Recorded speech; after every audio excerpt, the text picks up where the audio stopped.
Muy buenos días, los saludo a todos en el amor del Señor Jesucristo. Hablamos la Biblia en la epístola de los Efesios. Muchas veces los testigos de Jehová, los solo Jesús, nos piden mostrar la palabra Trinidad en la Sagrada Escritura, que lo diga explícitamente.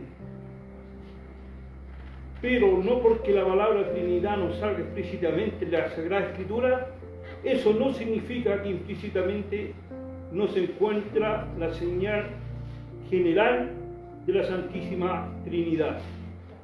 Y hoy día yo les voy a demostrar con Biblia en mano que se puede demostrar la Santísima Trinidad a través del texto bíblico. Leamos Efesios capítulo 1, versículo 3 en adelante. Del versículo 3 al versículo 6 habla del Dios Padre. Del versículo 7 al 12 va a hablar del Señor Jesucristo. Y el versículo 13 va a hablar del Espíritu Santo y lo voy a demostrar en el texto bíblico. Le damos lectura en el nombre del Padre, del Hijo y del Espíritu Santo. Amén.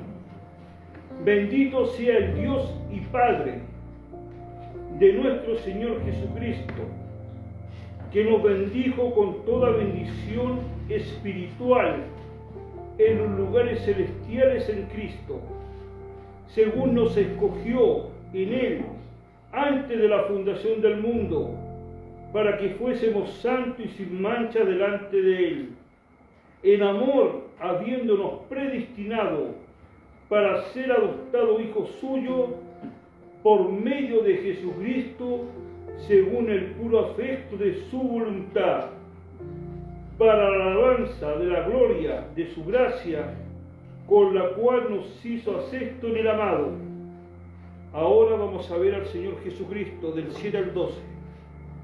En quien tenemos redención por su sangre, el perdón de pecado, según la riqueza de su gracia, que hizo sobreabundar para con nosotros en toda sabiduría y inteligencia, dándonos a conocer el misterio de su voluntad, según su beneplácito, el cual se había propuesto en sí mismo, de reunir todas las cosas en Cristo, en la dispensación del cumplimiento de los tiempos, así las que están en los cielos como las que están en la tierra.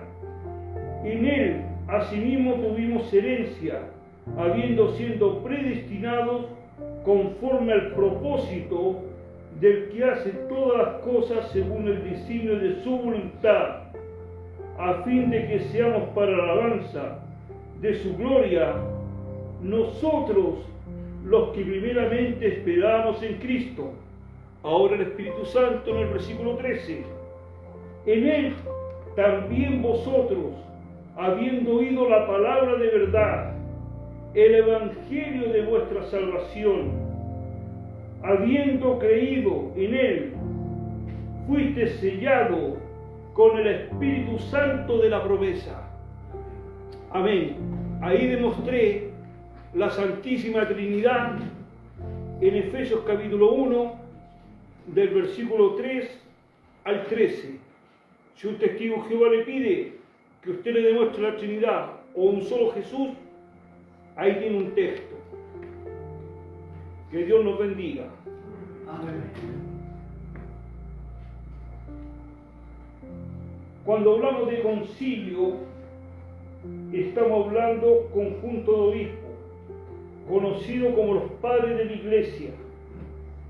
En la patrística de oro, entre el siglo IV y el siglo V, está la patrística de oro.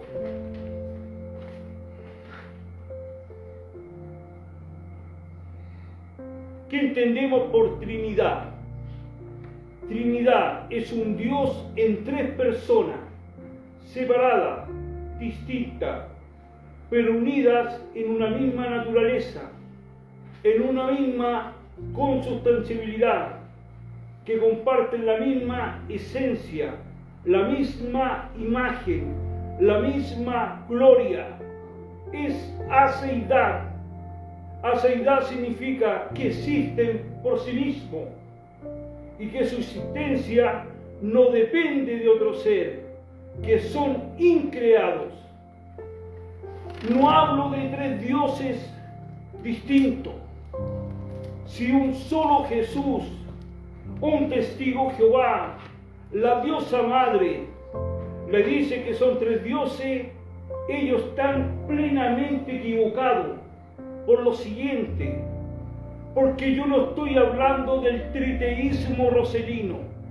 El triteísmo roselino son tres dioses distintos que no comparten la misma naturaleza, no comparten los mismos atributos, ni la misma imagen, ni la misma gloria. Eso se conoce como triteísmo, que es totalmente diferente a la Trinidad. El solo Jesús establece que Jesucristo es uno, que es Dios, pero que se manifiesta en tres personas que se conoce en teología como el sabelianismo modalista, que lo ven de tres modos diferentes. Es como yo, como Marcelo Rodríguez, soy esposo de Claudia, soy padre de Cristian Rodríguez, soy hijo de Manuel Rodríguez, pero soy uno solo. Esa doctrina, solo Jesús, la doctrina de la unicidad. Si un trinitario se le ocurre dar el ejemplo del agua, está totalmente equivocado, porque ese ejemplo lo usa solo Jesús, que el agua tiene tres estados, pero es una. Eso es solo Jesús, o como las obras dramáticas griegas del siglo I, Prosopón, el actor se ponía diferentes máscaras, pero él era uno solo, haciendo los diferentes roles.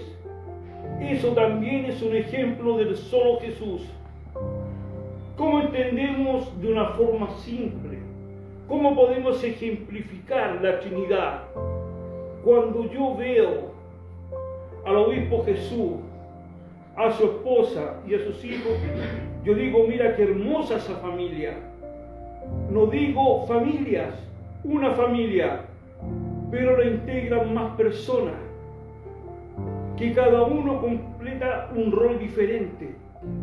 Ahí podemos tener un ejemplo de Trinidad, en un singular colectivo.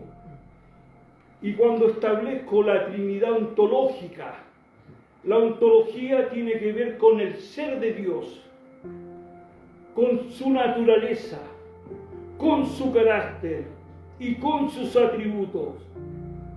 Pero en la Trinidad económica hay una separación funcional en los roles, en la historia de la salvación. El Padre diseñó el plan de salvación, el Hijo vino a ejecutarlo en el plan de la redención, y el Espíritu Santo vino a hacer la regeneración, la santificación en el individuo. Pero no están separados por imagen, no están separados por atributo, no están separados por esencia, no están separados por naturaleza, sino en roles funcionales en la historia del plan de salvación. Que Dios nos bendiga. Amén. Amén. Ahora pasamos al Concilio de Nicea del año 325. El presbítero Arrio, que estudió en Antioquía, presbítero de Alejandría, y el obispo se llamaba Alejandro, establece que lo que primero creó Dios, el Padre, fue al Señor Jesucristo como criatura, y que el Señor Jesucristo creó al Espíritu Santo. Por lo tanto, el Espíritu Santo y además el Señor Jesucristo se va a subordinar al Padre, porque el único que tiene divinidad es el Padre, no Jesucristo ni tampoco el Espíritu Santo. Y eso es conocido como arrianismo, porque toda herejía lleva el nombre del fundador, y el fundador se llamaba Arrio. Por lo tanto, los seguidores de él son los arrianistas. Pero hoy día, en siglo XXI, tenemos una religión arrianista. ¿Cuál es? Los testigos de Jehová, que presentan a Jesucristo como una criatura, que el único que recibe adoración es el Padre. Jesucristo no puede recibir adoración. Por eso hay que tener cuidado con la secta de testigos de Jehová. ¿Qué sucedió en el concilio de Nicea? Cuando se hace un sínodo en Alejandría y participan 100 obispos, pierde el pensamiento arriano. Pero Arrio sigue insistiendo. Por lo tanto, el obispo Alejandro se comunica con Constantino el Grande, y Constantino el Grande hace un concilio, que es el concilio de Nicea, en el 325, donde asisten aproximadamente 318 obispos. Y ahí, en ese momento, Constantino el Grande facilita los carruajes imperiales para hacer un concilio ecuménico y trae obispos de diferentes lugares. Y Arrio pierde el debate ahí. Y ahí nace el credo niciano. Credo significa en esto creo, en esto confesamos. Y se declaró la Santísima Trinidad y la unión hipostática. ¿Qué es la unión hipostática? Que en la persona de Cristo existen dos naturalezas. Estas dos naturalezas, humana y divina, están unidas, no están mezcladas, no están separadas, no hay confusión, sino que Dios, Jesucristo, es Dios y hombre a la vez. Pero eso me pueden decir, dice la teología, ¿lo dirá la Biblia? Por supuesto que lo dice la Biblia. Cuando el Señor Jesucristo fue engendrado en el vientre de María, se encarnó, hubo una encarnación ahí. Y desde ese momento, cuando sale de la matriz de la Virgen María, sale el Emanuel, el Dios con nosotros, el que estaba profetizado en Isaías 7:14. Otro texto bíblico más, Juan 1:1. Juan 1:1 establece: en el principio era el Verbo estaba con Dios, y el Verbo era Dios. Y en el versículo 14, y el Verbo fue hecho carne, y habitó entre nosotros, y vimos la gloria como el unigénito, Hijo del Padre. Y ahí tenemos el Verbo encarnado. Ahí tenemos la unión hipostática. Entonces, lo que establecen los padres de la Iglesia en el credo está totalmente demostrado en la Escritura, en el texto inspirado escrito por los hagiógrafos.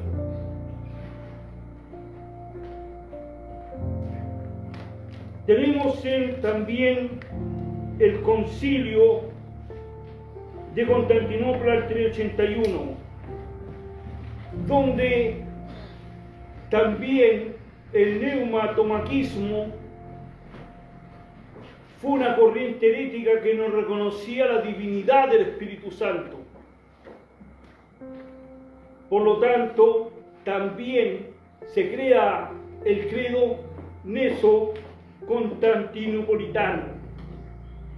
También tenemos el otro concilio que se hace en Éfeso. Me explico, el nestorianismo. En la persona de Cristo establece Nestorio que hay dos personas, hay dos naturalezas separadas. Por lo tanto, ahí no existe la unión hipostática. Y el concilio de Éfeso, en el año 431 después de Cristo, declara la herejía nestoriana como doctrina herética. Pero yo le voy a decir algo, que hoy día en el protestantismo se sigue predicando esa herejía. ¿Por qué se predica esa herejía?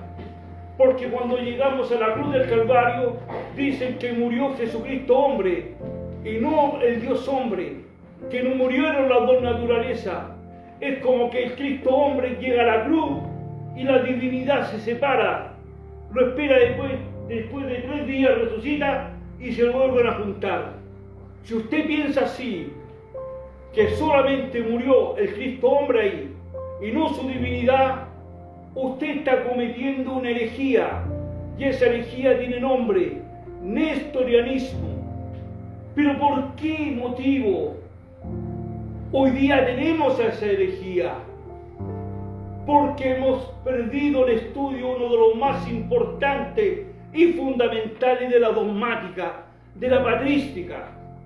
Hoy en día en nuestro país los institutos bíblicos no enseñan patrística, no enseñan dogmática, y si lo pasan como un hilo muy delgado.